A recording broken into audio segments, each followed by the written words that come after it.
India was stunned to silence as the country watched yet another debacle of humanity and the odious display of manhood.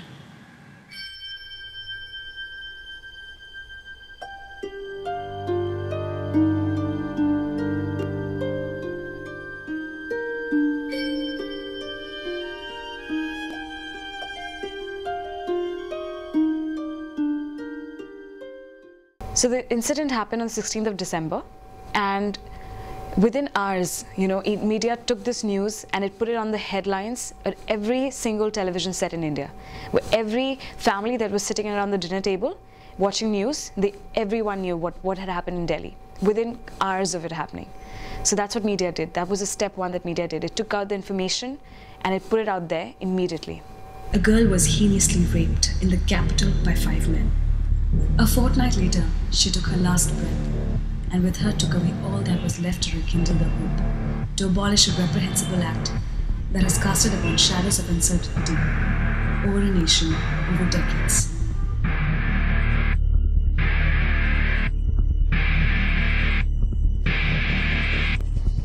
India bade a tearful, a painful farewell to the 23-year-old who's become a nation's hero today. देश की वो बेटी तो आपको और हमें छोड़कर चले गई, लेकिन महिलाओं पर जुल्म के खिलाफ लड़ने का एक हौसला दे गई, और आज देश की उस बेटी को सब कर रहे हैं सलाम. A nation so obsessed with women, a nation that idolizes women. Post-rape, India erupted in a stream of protests, both silent and violent. Some said justice through a death sentence. See, this problem is because of a systemic failure of governance. The charity begins at home. So as a citizen, everybody has to make effort that they inculcate the right kind of education, behavior, ethics, moral to our children, so that they don't turn like beasts in this case. The spirit of the nation is that we today are fighting for a basic human right. That is right to security. And it is just not limited to women or one girl, it is for the nation at large.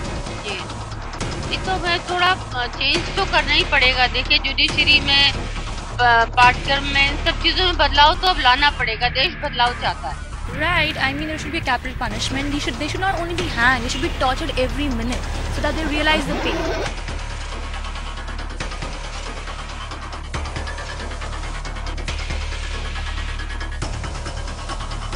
Some believed chemical castration of the culprits would justify their punishment. Some wanted stringent laws over crimes committed against women, and some wanted a punishment at the hands of the public. Media played a major role in creating a widespread protest, telecasting and transmitting, and publishing the news of the incident and protests for almost 24 hours a day. It was the media that resulted in almost 1 million people post the same status on a social site the very day the girl was raped. Black Dot became a symbol for justice for girl only a few hours later. Media proved to be a catalyst when it mattered the most. Media got every single woman in the country out of their house with a banner in her hand, angry and looking for justice, with all sorts of cries of justice. So every single part of India, women and men alike, were out in the streets protesting with candles, with banners. And that's again, I think, a push that media gave us to do that. It got us out of the houses, it got us onto the streets. We all wanted justice for that girl. We all wanted better safety measures for the Indian woman. Like, we all were asking questions such as, how safe is the Indian woman in India? अगर उस कन्या ने सरस्वती मंत्र लिया होता, गुरु दीक्षा ली होती, तो boyfriend के साथ पिक्चर देखकर जिस किसी बस में घुसती नहीं, भगवान का नाम लेकर हाथ पकड़ती, पैर पकड़ती, इतना दुराचार नहीं होता. For him to make the statement in relation to a crime which has shocked the conscience of the country is not only unfortunate but deeply regrettable. Whenever I hear such statements coming from people who are in good age or people in high positions, I clearly see a clash of two generations.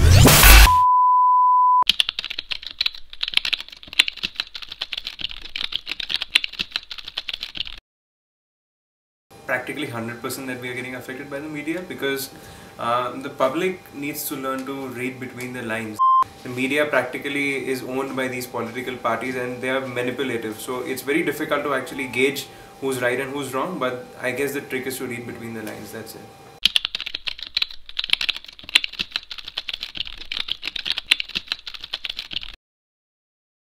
I think there needs to be a sense of ethicality about the way they approach, about how media approaches the issue, because most of the time there's this media which is trying to do good, but they're so immune to the problems they're handling that they end up exploiting people's feelings.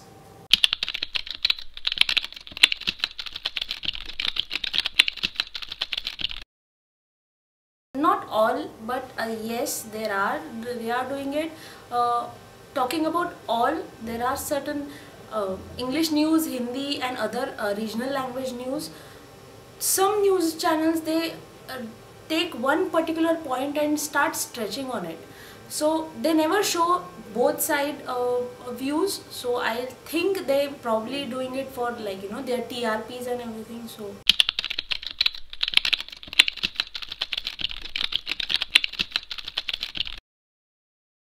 See, media is whatever you want it to be. You can educate with the media, you can actually, raise false speculations, you can do anything you want with it. It's a tool that's in your hand, You can use it any which way you want. So media is whatever you want it to be. If you want it to be an educational tool, it's an educational tool. If you want it to be a tool for propaganda, it's a tool for propaganda. If you want it to be something that makes people happy and have fun, it'll be that. Media is what you make it.